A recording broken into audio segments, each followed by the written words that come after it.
शांति। आज 3 मार्च 2025 भारत में सोमवार है। Today is 3 March 2025 and it's Monday in Bharat. आज की मुरली का जादुई रहस्य स्वयं को प्रेरणा देने के लिए magical secrets of today's Murli for motivating the self. आज की मुरली एक शब्द अगर लेना चाहो तो मैं कहूँगा, वो शब्द अलग अलग भाव से आया है। खुशी, हर्षित, मुक्ता और संतुष्टता, ये तीनों एक ही भाव से आए हैं, अलग अलग स्थान पर आए हैं। संपूर्णता का लक्षण है संतुष्टता। तो हम संतुष्टता के बारे में, खुशी के बारे में और हर्षित मुक्ता के बारे में देखने वाले हैं। विघ्नों की दुनिया, बाबा ने कहा है, पुरानी दुनिया माना विघ्नों की दुनिया, दुख की दुनिया है। लेकिन ये दुख से कैसे मुक्त होंगे, तो बाबा ने आज सॉल्यूशन दिया है। दो, एक स्मृति, जैसी स्मृति वैसे स्थिति, हमने बहुत बार देखा है। तो क्या रखना है स्मृति में कि बेहद का नाटक चल रहा है, खेल को एंजॉय करना है। खेल में कोई भी जीते, अंग्रेजी का शब्द है स्पोर्ट्समैन स्पिरिट। खेल को एंजॉय करना है। तो बेहद का नाटक चल रहा है और इसमें बाबा ने विशेष याद किया, जो अच्छे पुरुषार्थी और अनन्य बच्चे हैं उनकी पूजा भी इस नाटक में अधिक होती है। जैसे भगवान की महिमा है, वैसे बाबा के जो अनन्य बच्चे हैं उनकी भी महिमा है। तो अनन्य कौन है, ये भी भगवत गीता का शब्द है। मेरा फेवरेट श्लोक 9वें अध्याय का 22वां श्लोक है, जो कि LIC कंपनी ने वहां से उठा लिया है अपने पंच लाइन के लिए। LIC भारत की सबसे बड़ी कंपनी है इंश्योरेंस की, लाइफ इंश्योरेंस। तो उनका पंच लाइन है योगक्षेमम वहाम्यम। उनका जो लोगो है कि 2 हाथ के बीच में एक ज्योति दिखाई है और उसके नीचे लिखा हुआ रहता है योगक्षेमम वहाम्यहम। जिसने भी इसकी शुरुआत की है उसने शायद भगवत गीता पढ़ी होगी, उस श्लोक का भाव अर्थ जाना होगा। ये 22वां श्लोक बहुत पावरफुल है, जो कहता है अनन्याश्चिंतयन्तो मां ये जना पर्युपासते तेषाम नित्याभियुक्ताम योगक्षेमम वहाम्यहम्। इस श्लोक के आखिरी ये 2 अक्षर है जो लिए हुए हैं शब्द LIC ने। तो अनन्य शब्द यहाँ से है। अनन्य मतलब बाबा ने कहा है जिसका अन्य कोई नहीं शिव बाबा के सिवा। जिसको बाबा ने कहा, जो संत मीराबाई कहती थी कि मेरे तो एक गिरिधर गोपाल दूसरा न कोई। बाबा ने इसी कविता को इस तरह से लिया कि मेरा तो एक शिव बाबा दूसरा न कोई। तो सर्व संबंध एक बाप से होते हैं। बाबा ने कहा उनकी भी पूजा अधिक होती है। तो एक, नाटक की स्मृति आपको हर्षित रखेगी। दूसरा आपको हर्षित रखेगी वो है भविष्य की खुशी। अगर किसी को बता दिया जाए कि तुम्हारी समस्या समाप्त हो रही है, थोड़े दिन है, तो उसको धैर्य आता है। नहीं तो लोग आजकल धैर्य गवा बैठे हैं, पेशेंस खत्म हो रहा है, सहन शक्ति भी कम होती जा रही है, क्योंकि बैटरी जितनी डिस्चार्ज उतना सहन शक्ति कम, पेशेंस समाप्त। लेकिन उसको बता दो कि आपका अभी भविष्य बहुत अच्छा है तो वो खुशी में आ जाएगा। बाबा यही कह रहा है कि सदा स्मृति रहे कि हम भविष्य नई दुनिया में जा रहे हैं। भविष्य की खुशी में रहो तो दुख भूल जाएंगे। और ये प्रश्न ही गलत है। तीन प्रश्न बाबा के बच्चे पूछते हैं, बाबा ने इसके ऊपर पूरी मुरली चलाई थी, अव्यक्तवाणी। पहला प्रश्न है, माया क्यों आती है? दूसरा, ये संस्कार कब परिवर्तन होंगे? और तीसरा, योग क्यों नहीं लगता? अगर ये देखो, तीन प्रश्न जो है ये तीनों एक दूसरे के साथ कनेक्टेड है। योग नहीं लगता क्योंकि अपनी कमजोरियों के ऊपर ध्यान नहीं है, माया का पहचान नहीं है। और माया जब वार करेगी तो योग कैसे लगेगा? माया का वार करने का तरीका भी अभी बाबा के बच्चों को पता चल गया है। जैसे अभी महाशिवरात्रि की जो मुरली थी उसमें भी वेस्ट थॉट्स, और अभी संडे की मुरली में भी वेस्ट थॉट्स के ऊपर बाबा ने सुनाया, तो माया को समझ में आ गया है कि ये जो भगवान के बच्चे हैं इनको ताकत मिलती है बुद्धि से। इनकी बुद्धि बुद्धि जैसे ही शिव बाबा से जुड़ जाती है तो इनको ताकत मिलती है। अभी मेरे को केवल एक ही करना है कि इनकी बुद्धि को भटकाना है और इनकी बुद्धि को कमजोर करना है। तो माया क्या करती है? बुद्धि में व्यर्थ संकल्प उत्पन्न करती है। बुद्धि में व्यर्थ संकल्प उत्पन्न होंगे तो बुद्धि भटकेगी, कमजोर हो जाएगी, बाबा से शक्ति लेंगे नहीं और फिर माया वार करेगी। तो ये सब बातें एक दूसरे के साथ जुड़ी हुई है। इसलिए ये प्रश्न ही गलत है कि प्रॉब्लम क्यों आती है, समस्या कब आती है, आखिर कब तक। बाबा ने कहा आप हो ही कलयुग में। कलयुग का नाम ही है कलह युग। कलह मतलब झगड़ा, घर घर में झगड़ा। तो कलह है ही विघ्नों की दुनिया, तो विघ्न आएंगे नहीं ऐसा हो ही नहीं सकता। कुछ दिन पहले बाबा ने कहा था विघ्नों का काम है आना और मेरा काम है विजयी बनना। विघ्न विनाशक टाइटल मिला किस लिए है? विघ्न विनाशक का अर्थ ही है कि विघ्न आए और उसका विनाश हुआ। कोई युद्ध के मैदान में जाए ही नहीं और कहे मैं तो बहुत बड़ा शक्तिशाली हूँ, कैसे मानेगा? युद्ध के मैदान में आपको जीतना पड़ेगा। तो हम सभी धर्म क्षेत्र कुरुक्षेत्र में है। ये भगवत गीता का पहला श्लोक है, धर्म क्षेत्र कुरुक्षेत्र। किम कुर्वत संजय, ऐसे धृतराष्ट्र पूछता है, धर्म क्षेत्र कुरुक्षेत्र में मेरे तथा पांडवों के पुत्रों के बीच में क्या चल रहा है? तो तुम मुझे बताओ। उसके बाद फिर पूरी भगवत गीता चालू होती है, संजय सुनाता है। तो ये धर्म क्षेत्र है और कुरुक्षेत्र माना कर्म क्षेत्र भी है। यहाँ पर द्वंद्व चलता है धर्म और अधर्म के बीच में। बाबा के बच्चों के बीच में भी जब विवेक शक्तिशाली नहीं होता है, विवेक बुद्धि, तो कॉन्फ्लिक्ट चलता है, संघर्ष चलता है। मुझे ये संघर्ष शब्द बहुत अच्छा लगता है क्योंकि हर्षित के साथ में ये संघर्ष जाता है। हर्ष, हर्ष उल्लास ऐसे कहते हैं। हर्ष माना खुशी। भाइयों का नाम होता है हर्षित भाई। अभी वो हर्षित रहते हैं कि नहीं मुझे पता नहीं, लेकिन नाम तो रखते हैं हर्षित भाई या खुशी।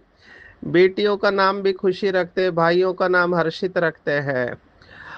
भले आप नाम रख लेते हो खुशी और उसको बुलाते भी हो खुशी आओ, लेकिन खुशी आती ही नहीं है। तो संघर्ष शब्द के गहराई में जाना है। संग और हर्ष, ये संघर्ष मतलब युद्ध, झगड़ा जो भी है। तो संग में इसके हर्ष है, युद्ध से डरना नहीं है। भगवत गीता दूसरे अध्याय में कहती है हतो वा प्राप्स्यसि स्वर्गम, जित्वा व भोक्ष से महिम तस्मात् उत्तिष्ठ कौन्तेय युद्धाय कृत निश्चया। 37वां श्लोक है, 37th verse of second chapter. हतो वा प्राप्स्यसि स्वर्गम, माना अगर तुम मरोगे तो स्वर्ग का सुख भोगोगे, और अगर तुम यहाँ जीत गए तो यहाँ पर भी तुम राज्य पद प्राप्त करोगे। ये एग्जैक्टली बाबा के महावाक्य। यहाँ स्वराज्य अधिकारी और भविष्य में विश्व राज्य अधिकारी। इसलिए उत्तिष्ठ उत्तिष्ठ उत्तिष्ठ, उठकर खड़े हो जाना चाहिए। माया अगर पेपर लेती है तो युद्ध में हार नहीं खाना चाहिए। उत्तिष्ठ उत्तिष्ठ उत्तिष्ठ, हमारे साथ स्वयं सर्वशक्तिवान है। जैसे आज की मुरली की पॉइंट ही लेकर चलो, सत्यता और सभ्यता, बहुत सुंदर पॉइंट है। वो कहते हैं कि लौकिक में कहावत है कि सत्य परेशान होता है लेकिन पराजित नहीं होता। सच की नाव हिलती है डुलती है लेकिन डूबते कभी नहीं है।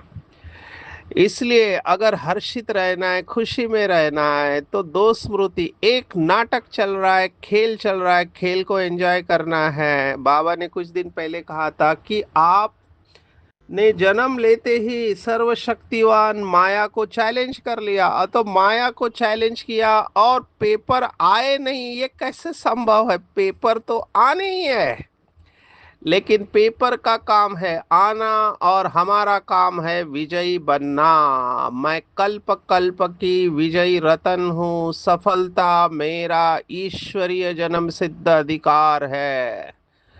मैंने अपना सब कुछ शिव बाबा को सौंप दिया तो मेरा अकल्याण हो नहीं सकता। बिल्कुल नशे में चले जाना चाहिए। थोड़ा दिन है, थोड़े दिन हम इस दुनिया दुनिया में है, पुरानी दुनिया में, फिर हम सुख की दुनिया में जाएंगे। तो हर परिस्थिति में अपने संकल्पों को पॉजिटिव रखना है। तो खुशी के ऊपर और भी चिंतन करेंगे।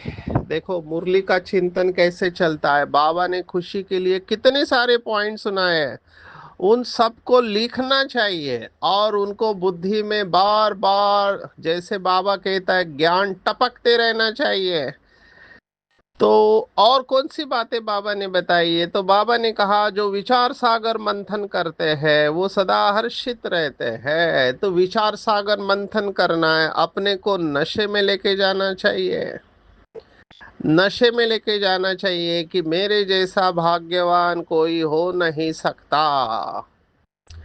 नशे में खुशी होती है। जो दुनिया में देखो हद का नशा करते हैं, वो शराबी जब शराब पीता है तो वो खुद को राजा समझने लगता है, किसी से डरता नहीं है। अभी वो नशा तो नुकसान करने वाला है, लेकिन ये रूहानी नशा, स्पिरिचुअल इंटॉक्सिकेशन, दिन भर इस नशे में जो रहेगा उसका क्या कहना। बाबा का शब्द है, अपनी घोट तो नशा चढ़े। तो विचार सागर मंथन करना है। और कौन सी खुशी की बात है? तो खुशी के जो भी पॉइंट्स है, मैं तो इसके ऊपर 3 दिन का शिविर लेता हूँ, तो बहुत सारे पॉइंट है, समय कम पड़ेगा। मैं तो आध्यात्मिकता के पॉइंट ही सुनाता हूँ, क्योंकि हमारा लक्ष्य है कि लोगों को स्पिरिचुअलिटी के पास लेके जाए, आध्यात्मिकता के पास लेके जाए। लोग जब तक परमात्मा से जुड़ेंगे नहीं, गॉड अल्लाह ईश्वर से, तब तक उनके अंदर स्थायी खुशी रह नहीं सकती है। स्थायी खुशी केवल आध्यात्मिकता से ही आ सकती है, नहीं तो दुनिया में कभी खुशी कभी गम, यही अवस्था है। तो अगर हमारी भी वही अवस्था रहे, कभी खुशी और कभी गम, तो फिर हमारे में और उन लोगों में क्या फर्क रहा? बाबा ने ये कहा हुआ है कि ये सुख दुख का ड्रामा है, सुख दुख का नाटक है। ड्रामा के ऊपर बाबा के बहुत पावरफुल महावाक्य है। कई लोगों ने इसको तो लैमिनेशन करके अपने घर में दीवार पे चिपका दिया। एक सेंटर पर मैं देखा, तो मैंने देखा कोल्हापुर में कि उन्होंने लटकाया हुआ है कैलेंडर, ये बाबा के ड्रामा के महावाक्य, एक एक शब्द बहुत सुंदर है। तो बाबा के ऐसे महावाक्य जो हमको प्रेरणा देते रहे, उनको अपनी आंखों के सामने अभी फिक्स हो जाना चाहिए, दिमाग में छप जाने चाहिए, और ऐसे छप जाने चाहिए कि वो पासवर्ड का काम करे। पासवर्ड जैसे कंप्यूटर या मोबाइल का पासवर्ड होता है, वो पासवर्ड डालते ही सब ताले खुल जाते हैं, खजाना खुल जाता है। ऐसे हमारा भी पासवर्ड हो, बाबा के कई सारे महावाक्य हमारे पासवर्ड है। जैसे स्व परिवर्तन जो करेगा विजय माला उसी के गले में पड़ेगी, ये बहुत सुंदर महावाक्य है। कल की संडे के मुरली में था, जो दूसरों को मान सम्मान देते हैं वही माननीय बनते हैं। ये एक एक शब्द इतना वैल्यूएबल है, हमारे सभी दुखों की दवा है, समान में रह के सम्मान देना। तो हर्षित रहने के अलग अलग पॉइंट्स जो मुरली से आए हुए हैं उनके गहराई में जाके उसको पक्का करना चाहिए। और यही पॉइंट्स, यही बाबा की मुरली की बातें हमको परिस्थिति में स्टेबल रखती है, स्थिर रखती है। आगे बढ़ेंगे। बाबा ने कहा कि आज एक बहुत छुट्टी दी है बाबा ने। यूनिवर्सिटी का ड्रेस होता है तो हमारा ड्रेस है सफेद ड्रेस। अभी कई बार हम जाते हैं, खास करके मैं अभी जब सेशन लेता हूँ पब्लिक के सामने, हम सफेद ड्रेस में नहीं रहते, हम कलर ड्रेस में जाते हैं। अभी कलर ड्रेस हम क्यों पहनते हैं? क्योंकि जब कलर ड्रेस में जाते हैं, खास करके मैं अभी विहासा लेता हूँ और कोई भी वर्कशॉप लेता हूँ तो कलर ड्रेस में जाता हूँ ताकि लोग हमको स्वीकार करते हैं। क्योंकि अगर हम वाइट ड्रेस में गए तो आजकल लोगों के अंदर एक डर है कि ये लोग अभी धर्म की बातें करेंगे। खास करके एजुकेशनल इंस्टीट्यूट में हम जाते हैं तो हमको न्यूट्रल रहना बहुत ज़रूरी है, डरना नहीं है। अभी समर्पित भाई बहने तो डेफिनेटली सफ़ेद ड्रेस ही पहनेंगे, लेकिन बाकी जो है वो कलर ड्रेस पहन सकते हैं। आज तो बाबा ने कलर ड्रेस की छुट्टी दी है। सबसे बड़ा ड्रेस तो हमारे श्रृंगार जो बाबा करता है वही सच्चा ड्रेस है।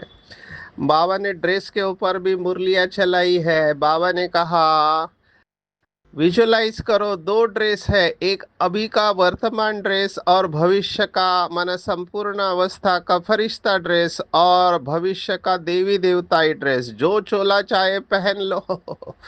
देखो बाबा का ज्ञान देने का तरीका कितना सुंदर है। कई लोगों को नया नया ड्रेस पहनने का शौक होता है, तो बाबा ने कहा अगर ड्रेस पहनना ही है तो चमकीली फरिश्ता ड्रेस पहनो या भविष्य देवता ही ड्रेस।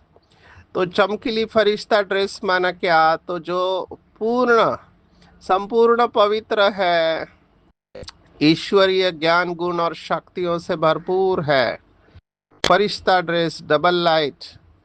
और देवता ही माना सर्वगुण संपन्न की ड्रेस।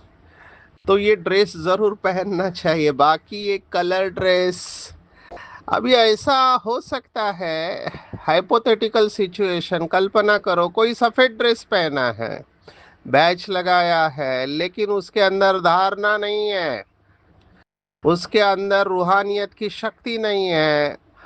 और कोई कलर ड्रेस पहना हुआ है लेकिन उसके अंदर रूहानियत की शक्ति है, तो उस कलर ड्रेस पहनने वाले की पावर या प्रभाव ज़्यादा पड़ेगा।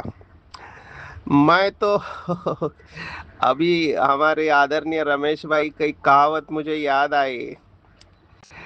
रमेश भाई बहुत बार हमको कहते थे कि दूध का जला हुआ छाछ भी फूंक कर पीता है। अभी दूध और छाछ दोनों सफेद कलर के ही होते हैं, लेकिन कभी मैंने दूध गरम गरम पिया है तो मेरा मुंह जला हुआ है, तो सफेद कोई भी लिक्विड देख के मेरे को डर लगता है कि कहीं ये दूध तो नहीं है, तो भले छाछ भी दिया है तो मैं उसको भी फूंक कर पीऊंगा। अभी हुआ क्या, केस स्टडी है, हमको ये सीखना चाहिए। क्योंकि बाबा के बच्चे नंबरवार है, किसी का कोई दोष नहीं है। सफेद ड्रेस बैच पहनकर गारंटी नहीं है कि वो बाबा के श्रीमत पर चलने वाला है या उसने गलत काम नहीं किया हो। मैं एक वर्ड ऑफ कॉशन बताऊंगा, किसी का नाम सुन के कोई आपसे पैसे निकालता है, बिल्कुल नहीं देना चाहिए। यहाँ पे कई लोग फंसे हुए हैं। अभी हुआ भी, मुझे भी नहीं पता था, मेरा नाम सुना के कि मैं इनको जानता हूँ। अभी कई लोग फोटो निकाल लेते हैं, हमको पता नहीं चलता है, लेकिन वही फोटो दूसरों को दिखा के बताते देखो मैं इस आत्मा को जानता हूँ, तो सामने वाला प्रभावित हो जाता है। वो सोचता है अच्छा इनको जानते हैं, माना ये भी अच्छे होंगे। एग्जैक्टली ऐसे हुआ। एक आत्मा, अभी मैं बता नहीं सकता हूँ सेंटर वगैरह, वो अभी बहनों के साथ में रहती थी हमेशा, हर वक्त गाड़ी चला रही है, उनके साथ जा रही है, तो किसी को लगा अरे ये तो समर्पित है, ये कोई गड़बड़ करेगा नहीं, तो उसको पैसे दिए और फिर उसने जो चीटिंग किया उसके वजह से पूरा सेंटर डिस्टर्ब हो गया। कहाँ तक बात चली गई, केवल क्यों हुआ, क्योंकि हमने देखा सफेद ड्रेस है तो ये गलत काम कर नहीं सकते हैं, इसलिए कलयुग है, बहुत संभाल के चलना है हमको।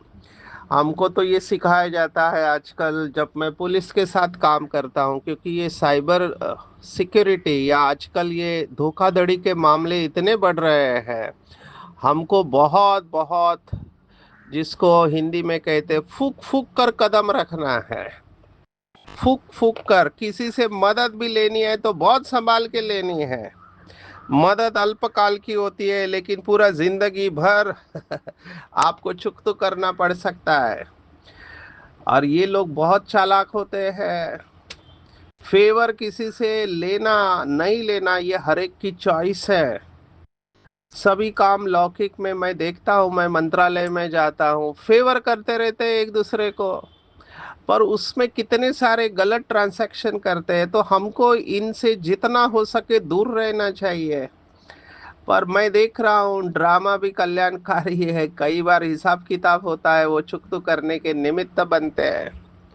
कहने का भाव है it is not the dress. एक मुरली में तो बाबा ने कहा था आपका ये चेहरा ही सबसे अच्छा बैच है, चैतन्य म्यूजियम है, चेहरा ही बाबा की प्रत्यक्षता करे।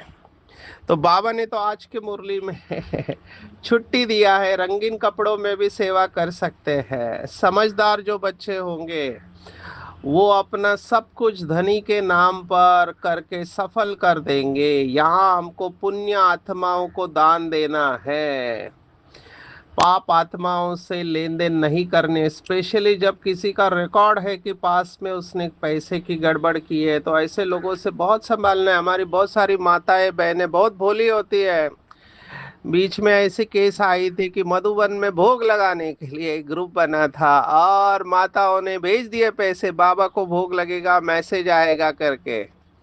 अभी ये लोग बोलने में तो होशियारी होते हैं, तो इनकी बातों में आना नहीं चाहिए, बहुत संभाल के रहना चाहिए। इसलिए ये लेन देन बहुत इम्पोर्टेंट है। पाप आत्माओं से बिल्कुल लेन देन नहीं करनी चाहिए, केवल पुण्य आत्माओं को दान देना है। पर बाबा के ऐसे बच्चे जिनको आज देखो, बाबा ने दो प्रकार के बच्चे, मुझे बहुत अच्छा लगा बाबा इनको एक्नॉलेज कर रहा है मुरली में। पहले पहले क्यों भगवान को गरीब निवास कहा गया है, तो आज बाबा ने कहा ऐसे मेरे बच्चे हैं जो पेट को पट्टी बांध कर कहते हैं कि बाबा हमारी एक ईंट भी इसमें लगा दो। मैंने ऐसे बच्चे देखे हैं, मेरे तो रोंगटे खड़े हो गए जब मैंने देखा कि एक भाई जिसकी सैलरी 3,000 रुपया, अभी ये बहुत पुरानी बात है, उस समय 3,000 भी ठीक थे, अभी वो 3,000 में पूरा गीता पाठशाला चला रहा है, गरीब है, गांव में रहता है, एक वक्त भोजन कर रहा है ताकि दूसरे वक्त मैं सेंटर चला सकूं, यज्ञ में सफल कर सकूं। तो मुझे बहुत फील हुआ, क्योंकि हम कार में पेट्रोल ही डालते कुछ हजारों रुपए का और इसका पूरा महीना ये इसके ऊपर चला रहा है। ऐसे ही मैंने आसाम में भी चाय के बागान में सेवा करने वाले भाई बहनों को देखा और उनके चेहरे पर जो चमक देखी कि उनकी पूरे दिन भर की कमाई 260 रुपया, पहले से तो काफी बढ़ गई है 260 रुपया। अभी मैं सोचता था ये लोग की कमाई कितनी होगी, पूरे पूरे महीने भर की कमाई कितनी होगी। तो 7,000 के लगभग अपर लिमिट आप पकड़ के चलो, उसके ऊपर वो अपना पूरा परिवार चला रहे हैं, लेकिन बहुत खुश है। तो खुशी का और कमाई का कनेक्शन देखो कैसे है। तो ये बाबा के गरीब बच्चे हैं, बाबा इनको जरूर याद करता है। चावल मुट्ठी का जो गायन है, शायद यही बाबा के बच्चों का गायन है। दूसरा एक बच्चा जिसको बाबा ने आज याद किया कि रात को एक गांव से निकल कर सेंटर पर आते हैं। माना उनके गांव में सेंटर नहीं है तो गांव से निकल कर दूसरे गांव में सेंटर पर आते हैं, सवेरे सवेरे सेंटर पर मुरली सुनते, झोली भर लेते हैं और फिर चले जाते हैं। सोचो, मैंने ऐसे भी बाबा के बच्चे देखे हैं। यहाँ पर मैं तो मुंबई में रहता हूँ। अभी मुंबई फाइनेंशियल कैपिटल है भारत की, बाजू में सेंटर है फिर भी लोग नहीं आते हैं। और हट्टे कट्टे ऐसे नहीं, बूढ़े हैं, बीमार है, सब कुछ अच्छा है, लेकिन सेंटर पर नहीं आएंगे मुरली सुनने। और मुझे याद है मैं अरुणाचल प्रदेश गया था। अब ये बहुत साल पुरानी बात है। तो वो बहन थी, एक भाड़े के कमरे में, भाड़े के मकान में सेंटर चल रहा था। तो मुझे बोला, सचिन भाई आपको बता दूं कि मैंने यहाँ के सभी स्टूडेंट्स को बुलाया, आप अच्छा क्लास करना। तो मैंने कहा ठीक है। अभी सभी माना कितने, ये होगी 10-15 साल पहले की बात। तो मेरे सामने केवल 6 स्टूडेंट बैठे थे। तो मैंने कहा ये सभी है? मैंने कहा हाँ, हमको यहाँ बहुत बड़ा भवन बनाना है, आप इनमें बल भरो। अभी मैं देख रहा था कि उसमें एक भाई बैठा था, उसके पूरे कपड़े भीगे हुए थे। अभी वो चेहरे पे चमक है उसकी, लेकिन कपड़े भीगे हुए, और बारिश का दिन नहीं है। मैंने कहा क्या हुआ भैया, आप कहाँ भीग गए? बोला आपका क्लास मेरे को अटेंड करना था। अभी मैं दूसरे गांव में रहता हूँ, वहां से इधर आने के लिए साधन नहीं, बोट से ही आना पड़ता है। तो एक बोट तो मेरे को मिली, लेकिन दूसरी नदी में मेरे को बोट नहीं मिली। तो मुझे क्लास अटेंड करना था, इसलिए मैं तैरते हुए आया हूँ, नदी में तैरते हुए क्लास अटेंड करने को आया। तो मैंने बाबा को दिल से कहा, बाबा इनकी सभी इच्छा को पूर्ण कर दो। काश इतनी लगन बाबा के सभी बच्चों में आ जाए। तो वो नदी में तैरते हुए क्लास अटेंड करने को आया था। मैंने बाबा को बहुत दिल से याद किया। उसमें एक माता भी थी जिसको हिंदी नहीं आती थी, वो लोकल माता है, वहाँ पे बोली भाषा डायलेक्ट चलता है वो भी। पर इन सबके चेहरे पर मैं तेज देखता था। और आपको खुशखबरी सुना दो, आज वहाँ पर बाबा का 2 माले का भवन बन के तैयार हो गया है। तो hats off to this Baba children, जो तपस्वी है, जिनको बाबा मुरली में याद करता है। ये गुप्त पुरुषार्थी है। तो रहना भी साधारण, खाना भी साधारण है, कभी कभी खातिरी की जाती है। जो कुछ भी करो पहले बाबा को पूछ कर करो, बाबा हर बात में राय देंगे। मकान बनाना है नहीं बनाना है, पहले तो बच्चों की शादी के बारे में भी पूछते थे। अभी बेटी शादी करना चाहती है, फिर माँ बाप क्या करे, उसको जाना है तो जाने दो, हमारा काम है समझाना।